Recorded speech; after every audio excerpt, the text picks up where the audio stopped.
Hello friends, कैसे हैं आप सब लोग। तो आज हम अपनी यूनिट नंबर 3 जो कि है मैग्नेटिक सर्किट और ट्रांसफार्मर, आज हम उसमें पढ़ने वाले हैं ट्रांसफार्मर ऑन डीसी सप्लाई। इससे पिछली वाली वीडियो में मैंने डिस्कस करी थी वर्किंग ऑफ दी ट्रांसफार्मर। अगर मैं बात करूं वर्किंग ऑफ दी ट्रांसफार्मर की, तो वो मेनली बात थी एसी ट्रांसफार्मर की, और जनरली हम बात करते हैं हमेशा एसी ट्रांसफार्मर की।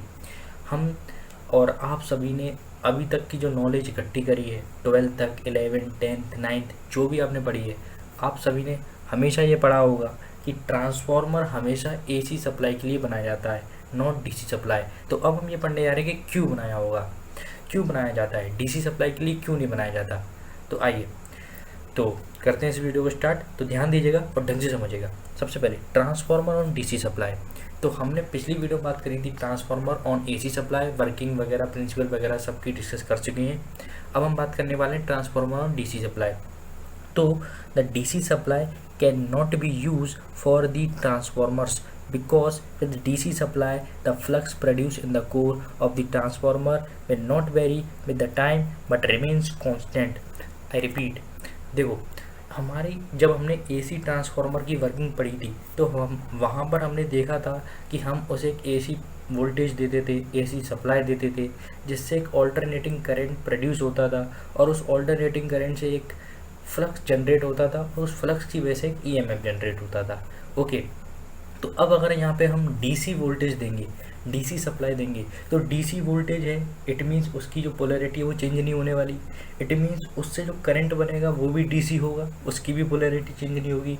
अब जब उससे जो फ्लक्स बनेगा उसकी पोलैरिटी भी चेंज नहीं होगी क्योंकि वो भी डीसी बनेगा, और जब फ्लक्स ही डीसी बनेगा उसकी पोलैरिटी ही चेंज नहीं होगी, तो हमारा वहाँ पे ईएमएफ इंड्यूस्ड नहीं होगा। वही बात मैंने यहाँ लिखी हुई है कि हम जब उसे डीसी सप्लाई देंगे तो जो फ्लक्स प्रोड्यूस होगा कोर के अंदर, ट्रांसफार्मर की कोर के अंदर, विल नॉट वेरी, वो वेरी नहीं करेगा, वो एसी नहीं होगा, वो डीसी होगा। क्या होगा?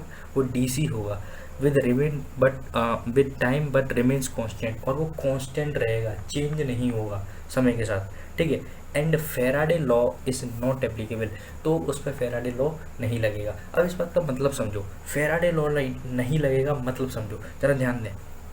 तो हम जानते हैं ईएमएफ, ईएमएफ बराबर होता है e is equal to minus m del phi upon del t. ठीक है, आप इसे इक्वल्स टू ही पढ़ें, वो मैं ऐसे ही बोल देता हूँ इज इक्वल टू। ठीक है, तो ये इक्वल्स टू, ये ध्यान दें। ठीक है। अच्छा, अब मैंने क्या बोला यहाँ पे कि देखो जो फ्लक्स प्रोड्यूस हो रहा है वो कैसा प्रोड्यूस हो रहा है? कांस्टेंट, जिसकी पोलैरिटी चेंज नहीं हो रही, एक जैसा ही बना हुआ है। ठीक है, जिसकी पोलैरिटी चेंज नहीं हो रही है, वो एसी नहीं है, डीसी है। डीसी की पोलैरिटी चेंज नहीं होती, वो एक ही डायरेक्शन में फ्लो करता रहता है। तो फ्लक्स जो है वो कांस्टेंट होगा, एक ही डायरेक्शन में फ्लो करने वाला होगा। और आप सभी जानते हैं यहाँ पर फ्लक्स का क्या हो रहा है? डिफरेंशिएशन हो रहा है टाइम के साथ। अब यहाँ पर फ्लक्स कांस्टेंट है, और जब कांस्टेंट का डिफरेंशिएशन होगा तो आंसर हमेशा क्या आएगा? जीरो। भाई इसका डिफरेंशिएशन आएगा तो जीरो, और जीरो इंटू कुछ भी हो तो जीरो। दैट्स वाई यहाँ पे मैंने बोला है then Faraday law is not applicable.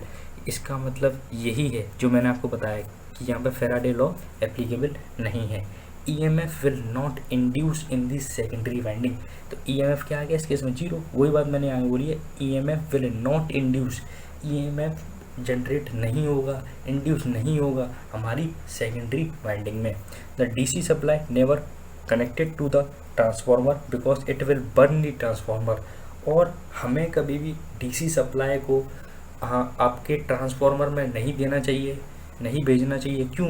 क्योंकि उससे हमारा जो ट्रांसफार्मर है वो वर्क नहीं करता है, और हमारे जो ट्रांसफार्मर में it will burn the transformer, और जो हमारी डीसी सप्लाई है वो बर्न कर देती है किसको? ट्रांसफार्मर को। आई रिपीट, हमें कभी डीसी सप्लाई नहीं देनी चाहिए ट्रांसफार्मर को, क्योंकि वो हमारे ट्रांसफार्मर को बंद कर देती है। तो आज की वीडियो में इतना ही, मिलते हैं नेक्स्ट वीडियो में, तब तक के लिए थैंक यू।